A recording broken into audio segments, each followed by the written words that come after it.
Mahindra and జాయం automotive కంపెనీలు సంయుక్తంగా తయారు చేసిన కల్కి బుజ్జి కారు ఇప్పుడు సెన్సేషనల్గా మారింది.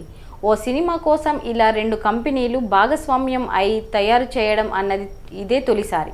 ఇంతవరకు సినిమా కోసం అంటూ ప్రత్యేకంగా ఇలాంటి కారును మ్యానుఫ్యాక్చర్ చేయలేదు. మార్కెట్లో అందుబాటులో ఉన్న కార్లనే వినియోగించారు. కానీ దర్శకుడు నాగ్ అశ్విన్ మాత్రం ఆ ఛాన్స్ తీసుకోకుండా ఓ కొత్త కారును సృష్టించాలని ప్రత్యేకంగా ఇంజనీర్లను రిక్రూట్ చేసుకొని మరీ ఆయా కంపెనీలతో బుజ్జికి ఓ రూపం తీసుకొచ్చారు. 6 టన్నుల బరువు గల కారుకి ముందు 2 టైర్లు, వెనక ఒక టైర్ ఉంది. సైఫై సినిమాలు తీసే దర్శకులందరూ డ్రైవ్ చేసేలా వెహికల్స్ డిజైన్ చేయరు, విజువల్ ఎఫెక్ట్స్ లేదా గ్రాఫిక్స్ వాడతారు. నాగ్ అశ్విన్ టీం ఆ రూల్ బ్రేక్ చేసి డ్రైవ్ చేసే వెహికల్ తయారు చేయించింది.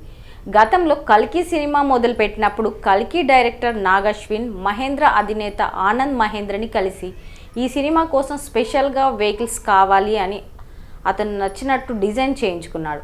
నాగ్ అశ్విన్ మహేంద్రను కలిసిన వీడియోలు, ఆ ట్వీట్లు కూడా గతంలో వైరల్ అయ్యాయి. అయితే ఇప్పుడు రెడీ అయిన వాహనం బుజ్జిని డ్రైవ్ చేయడం అంత సులభం కాదు. దీనికి ప్రత్యేకంగా కొంత ట్రైనింగ్ అవసరం. ఈవెంట్ కోసం ప్రభాస్ కొంత ప్రాక్టీస్ తీసుకున్నాడు. 3 రోజుల పాటు రోజుకు 5 గంటల చొప్పున ప్రభాస్ ప్రాక్టీస్ చేశారని తెలుస్తుంది. ఓపెన్ ఏరియాలో బుజ్జిని డ్రైవ్ చేయడం సులభమే, కానీ చుట్టూ బారికేడ్స్ ఉన్నప్పుడు బుజ్జితో రౌండ్స్ వేయడం అంత ఈజీ కాదు. రైట్ లేదా లెఫ్ట్ టర్నింగ్ తీసుకోవాలంటే ప్రాక్టీస్ అవసరం. అందుకే ప్రభాస్ ముందుగా ప్రాక్టీస్ తీసుకోవాల్సి వచ్చింది.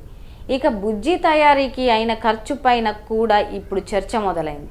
ఎందుకంటే ఆ బుజ్జి అనే స్పెషల్ వెహికల్ని ఏకంగా 7 కోట్లు ఖర్చు పెట్టి తయారు చేశారు. సినిమాలో యుద్ధ సన్నివేశాల్లో ప్రత్యేకంగా దీన్ని వాడతారని, ఈ వెహికల్ గాల్లో కూడా ఎగురుతుందని సమాచారం. సినిమాలో ఒక వాహనం కోసం ఏకంగా 7 కోట్లు ఖర్చు పెట్టారంటే సినిమాని ఏ రేంజ్లో ప్లాన్ చేశారో అని అభిమానులు, ప్రేక్షకులు ఆశ్చర్యపోతున్నారు. అలాగే ఈ సినిమాలో ప్రభాస్కి స్పెషల్గా 2 కోట్లు పెట్టి బుల్లెట్ పేల్చే జాకెట్ కూడా తయారు చేశారని తెలుస్తుంది. ఈ బుజ్జిని దేశమంతా తిప్పబోతున్నారు. ఈ బుజ్జి కారుకు సంబంధించిన పేటెంట్స్ రైట్స్ మొత్తం చిత్ర నిర్మాతవేనని తెలుస్తుంది. అయితే సినిమా రిలీజ్ అనంతరం ఈ కారును ఏం చేస్తారు అన్నది సస్పెన్స్.